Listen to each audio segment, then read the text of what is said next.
বাংলাদেশের যেখানে 52% ভোটার নারী, সেই 52%কে অবমাননা করে তিনি জানিয়েছেন যে কর্মজীবী নারীরা নাকি প্রস্টিটিউট।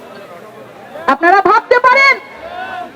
ভাবতে পারেন যে একটি দলের প্রধান এইটি বলার পরেও এখনো তারা দাবি করছে বাংলাদেশের মতো জায়গায় তারা রাজনীতি করার অধিকার রাখে। জনাব আমির, আপনার স্ত্রী আমাদের সম্মানিত আন্টি, ওনাকে আমি একটা প্রশ্ন করতে চাই। কয়েকদিন আগে তথাকথিত একটি কথা উঠিয়ে যে ওনারা ভোট চাওয়ার সময় নাকি আমাদের বিএনপির ছাত্র দলের নেতা কর্মীরা নারীদেরকে নাকি অপমান করছে, এই জন্য একটা মহিলা সমাবেশ ডাকছে। জামাতের আমিরের স্ত্রী ওই সমাবেশে উপস্থিত ছিলেন। সেখানে তিনি খুবই কষ্ট ব্যথিত হৃদয়ে সেটার বিরোধিতা করেছেন।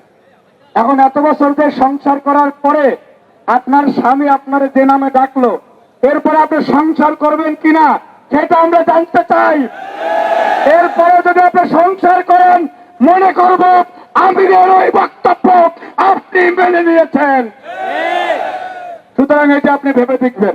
5 আগস্ট, জুলাই আগস্টে গণঅভ্যুত্থানের যে পটভূমি যে রচনা হয়েছিল, যে ছবির মাধ্যমে পুরো বিশ্ব হতবাক হয়ে গিয়েছিল, সেই তন্নিকেও তারা কিন্তু ছাড়ে নাই, কারণ শিবিরের বিরুদ্ধে কথা বলেছে। অর্থাৎ নারীদের বিষয়ে তাদের যে দৃষ্টিভঙ্গি, এই দৃষ্টিভঙ্গির বাহিরে সবচেয়ে তিনি ব্যক্তিও যদি কোনো বক্তব্য দিয়ে থাকেন, তাকেও তারা ওই ইহুদিদের দূষর হিসেবে আখ্যায়িত করে, ইসলামের বিরোধী শক্তি হিসেবে তাদেরকে আখ্যায়িত করা হয়। তো সেজন্য আমরা মনে করি জামাত ইসলাম রাজনৈতিক ভাবে এই বাংলাদেশে যদি সামান্যতম শক্তি অর্জন করে, এটি শুধুমাত্র নারী সমাজ নয়, এই বাংলাদেশের সবকিছুর জন্য হুমকি। আমরা সেজন্য আমরা সাধারণ শিক্ষার্থীদের দৃষ্টি আকর্ষণ করছি, আমাদের এই প্রতিবাদ শুধুমাত্র একটি রাজনৈতিক প্রতিবাদ নয়, এটি তাদের যে পুরো দৃষ্টিভঙ্গি, সেই দৃষ্টিভঙ্গির বিরুদ্ধে আমাদের আজকের এই প্রতিবাদ।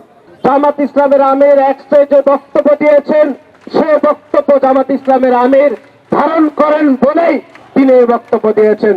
সুতরাং আমাদেরকে অন্য কোনো যুক্ত দিয়ে, অন্য কোনো ব্যাখ্যা দিয়ে কোনো বিভ্রান্ত করার কোনো সুযোগ এবং অবকাশ নাই, সংগ্রামী বন্ধুগণ। এবং আপনারা সকলে জানেন, আমাদের সাংগঠনিক সম্পাদক আমানুল্লাহ আমান এখানে বক্তব্য দিয়েছেন।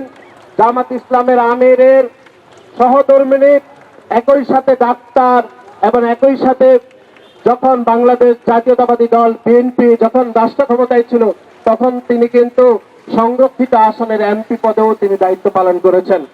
সুতরাং আমরা আজকে জামাত ইসলামের আমিরের সহধর্মীকে জিজ্ঞাসা করতে চাই, আপনার স্বামী সামাজিক যোগাযোগ মাধ্যমে এক্সে যে বক্তব্য দিয়েছেন, সে বক্তব্য আপনি ধারণ করেন কিনা?